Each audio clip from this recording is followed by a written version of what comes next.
Late in the 10th century, the Vikings settled in Greenland. They found fertile fields and navigable waters teeming with codfish and seals. Generations had come to call this land their home. At the first they were farmers and settled on the large land, and they must have been very thrilled with the land they found. Back then it was warmer, there was more trees. It was a very good farming land, very fertile, very green. Rumors of this wonderful land must have spread, so you had more inhabitants. We think of this as a rough life, but they have had fashionable clothing and they have had time to play. It's been tough, but they have had good times as well. The Viking communities in Greenland were vibrant and thriving by the year 1100. Within a few hundred years, they were all wiped out. The reason? Climate change.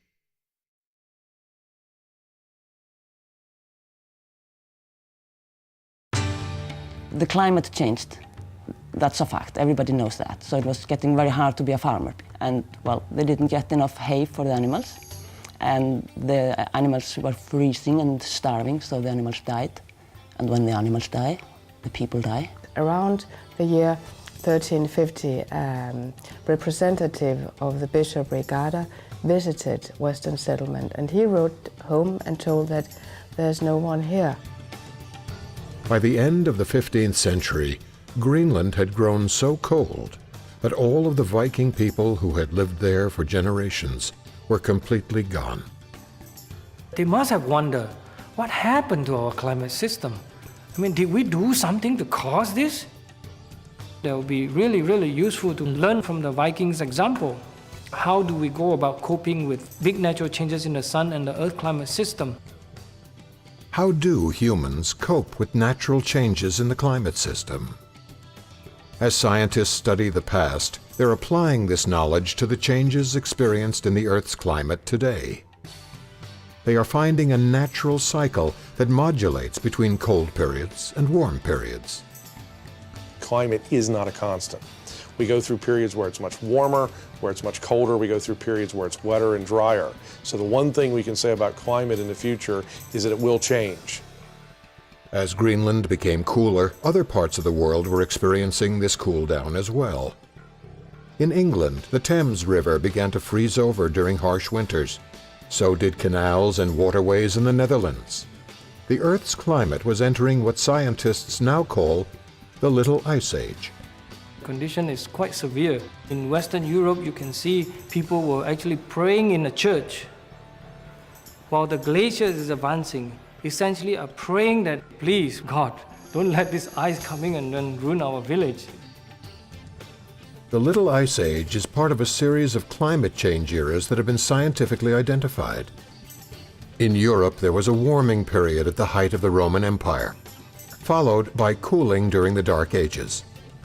The climate again warmed during the medieval period, followed by the Little Ice Age during the Renaissance.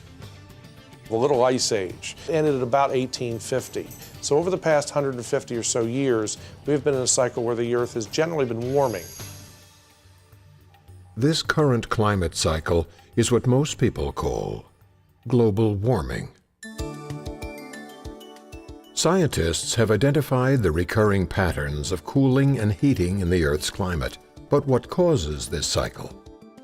The sun is the key ingredient to climate. I mean, 99.9% of the energy on the Earth that goes into the climate system comes from the sun. The sun, of course, in terms of its light energy output, is probably the only true external driver of the Earth climate system, because there is no other forces on Earth that would supply that amount of energy for the air to move around, the ocean current to move around, or trees to grow. So there is no doubt that the sun is the main driver and supplier of energy to the Earth weather and climate system. The sun's magnetism has a profound effect on the Earth. The sun's magnetic fields experience regular natural cycles. Sound familiar?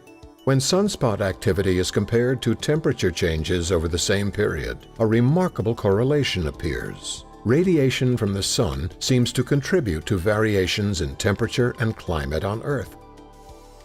This is important when trying to understand climate patterns. The sun's natural cycles are a primary driver of our climate's natural cycles.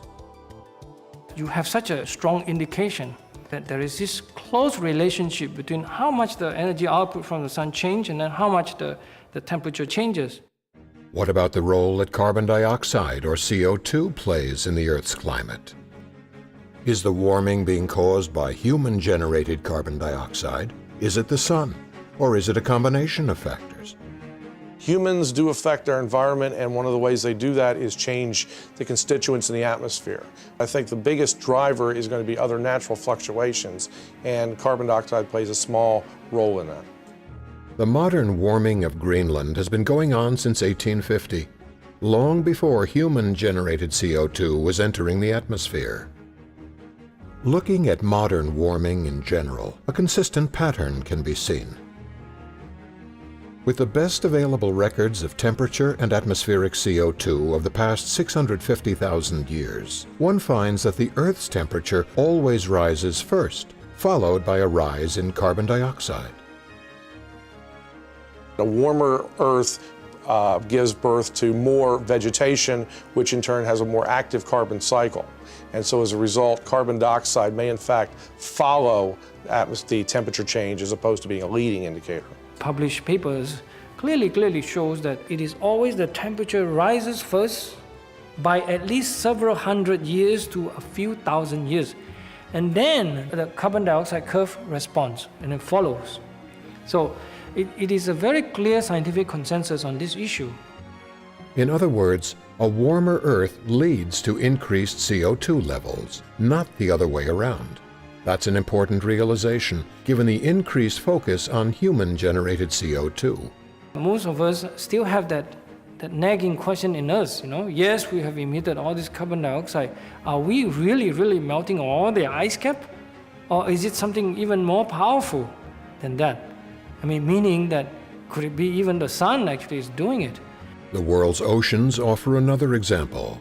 They contain large amounts of carbon dioxide. When the oceans heat up, that CO2 is released into the atmosphere.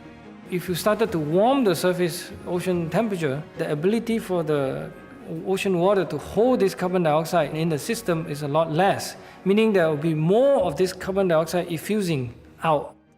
All of these theories are being explored by scientists to fully understand the complex factors that influence climate.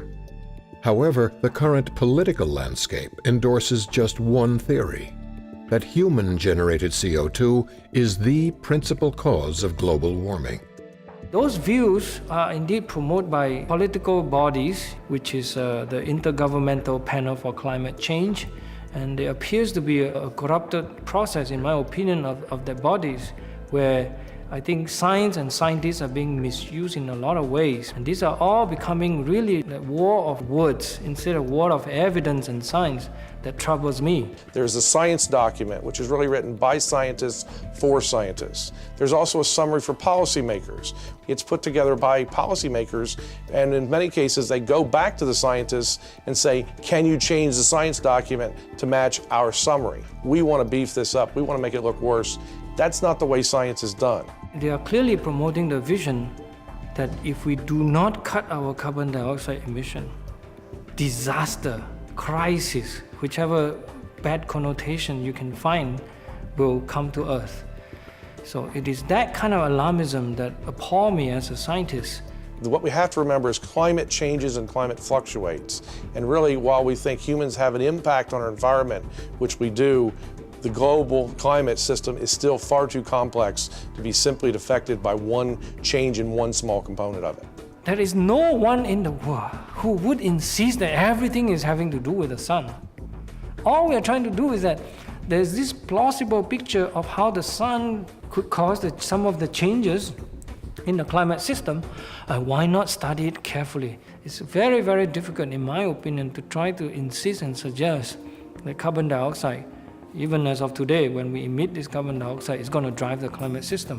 It's a complete false picture, and there's no such scientific basis to support that. So the idea of science is you're really supposed to be skeptical. So So there's always a quest to verify what we know, to understand that we haven't made a mistake, and that we continue on and develop science. And if we've closed our mind, if we close the doors, we are now shutting ourselves out from the real truth, which is what science is all about after all. There is still much to learn about the many ways in which solar activity, the oceans, and other environmental variations may influence the Earth's climate. But the more scientists are allowed to do their research in an open dialogue, the more they will understand what is truly affecting the Earth's warming today.